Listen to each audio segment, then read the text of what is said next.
Olá, pessoal, tudo bem? Meu nome é Larissa Araújo e eu sou psicóloga. Estou aqui hoje para dar uma aula para vocês sobre a atuação do psicólogo com minorias sociais, dando uma ênfase nas minorias raciais. Gostaria de relembrar vocês que já está disponível o plano de aula desta aula e que nele contém um link de um formulário que eu gostaria que vocês respondessem ao final da aula, justamente para a gente conseguir averiguar, né, o conteúdo que vocês conseguiram absorver da aula. Eu gostaria de me apresentar, né? Primeiramente, eu sou psicóloga, sou especialista em terapia cognitivo-comportamental e eu tenho experiência com atuação clínica e psicossocial. Quando a gente fala de atuação, né, a gente tem que relembrar quais são os órgãos que nos regem, que nos regulamentam. Então, a gente tem o Conselho Federal de Psicologia, né, que é responsável por fazer a elaboração de documentos que regulamentam a nossa profissão, né? Temos aí as resoluções, enquanto que os conselhos regionais, eles fazem o papel aí também de dar assistência e de fazer a fiscalização. O nosso principal documento é o Código de Ética Profissional do psicólogo, que nele a gente vai ter os princípios fundamentais e, né, vão ter os artigos que vão orientando o que a gente deve e o que não deve fazer durante a nossa atuação, de forma ética e pautada, né, em teoria científica.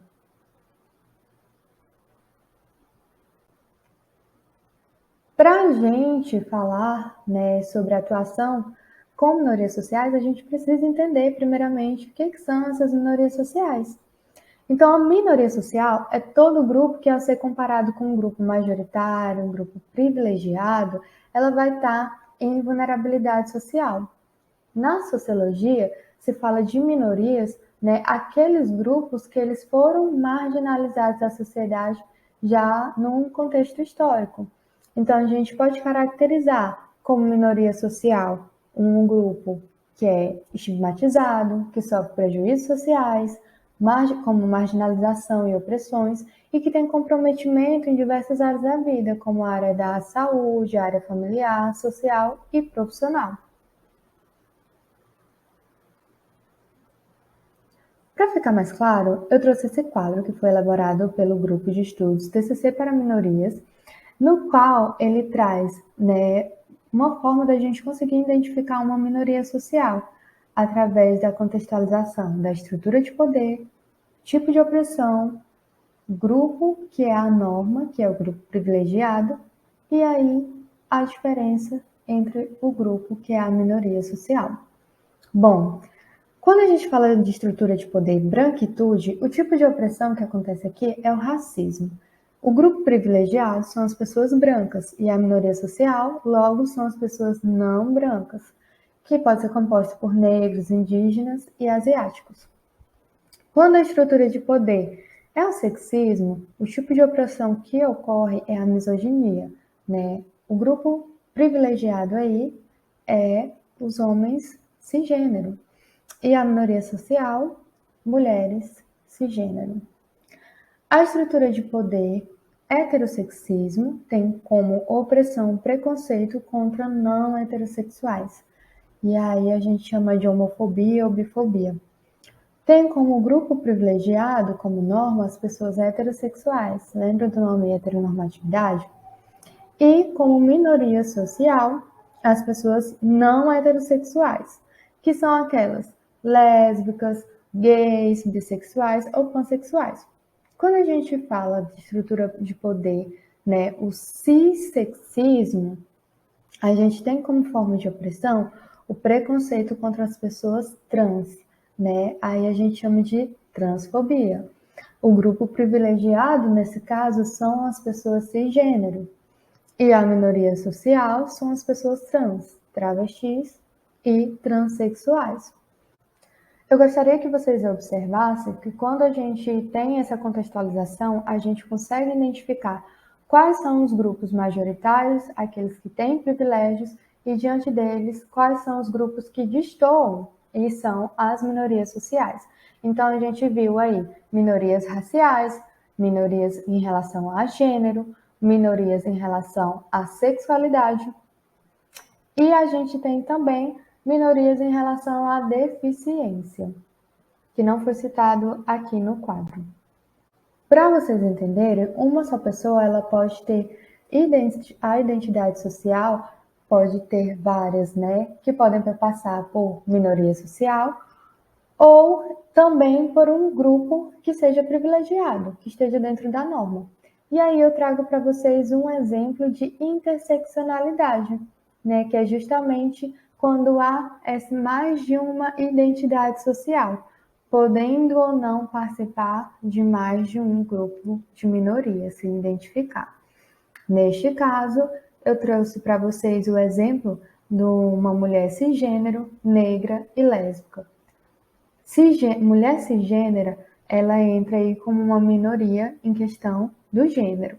Negra, uma minoria racial, e lésbica, uma minoria em relação à sexualidade.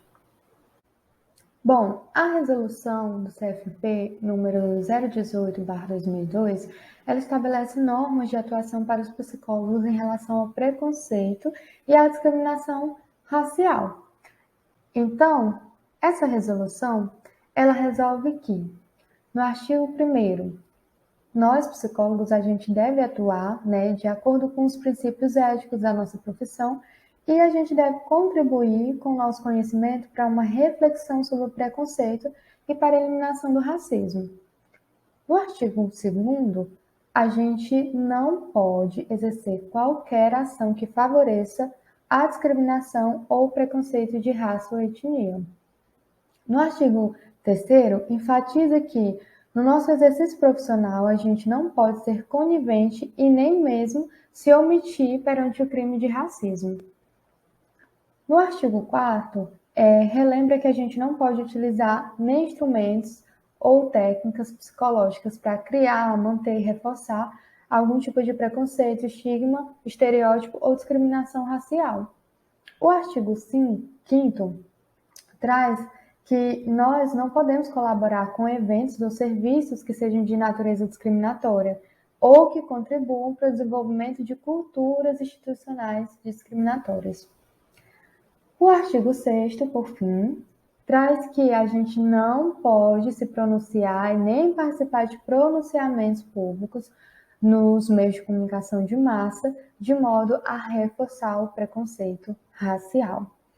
Resumidamente, nós precisamos aí atuar de forma ética, de forma a combater o preconceito racial e relembrando sempre, né, da nossa postura ética de que devemos acolher essa pessoa que tem essa identidade social, faz parte dessa minoria social, reconhecendo, né, o valor dela, reconhecendo que essa pessoa ela tem sofrimentos específicos e eles precisam ser validados e trabalhados, independente da nossa área de atuação, seja na área clínica ou em outras áreas.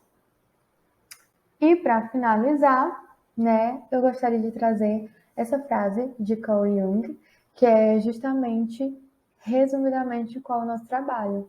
Conheça todas as teorias, domine todas as técnicas, mas ao tocar uma alma humana, seja apenas outra alma humana. Essas foram as referências utilizadas. E muito obrigada pela participação. Esse é meu contato para caso tenham dúvidas.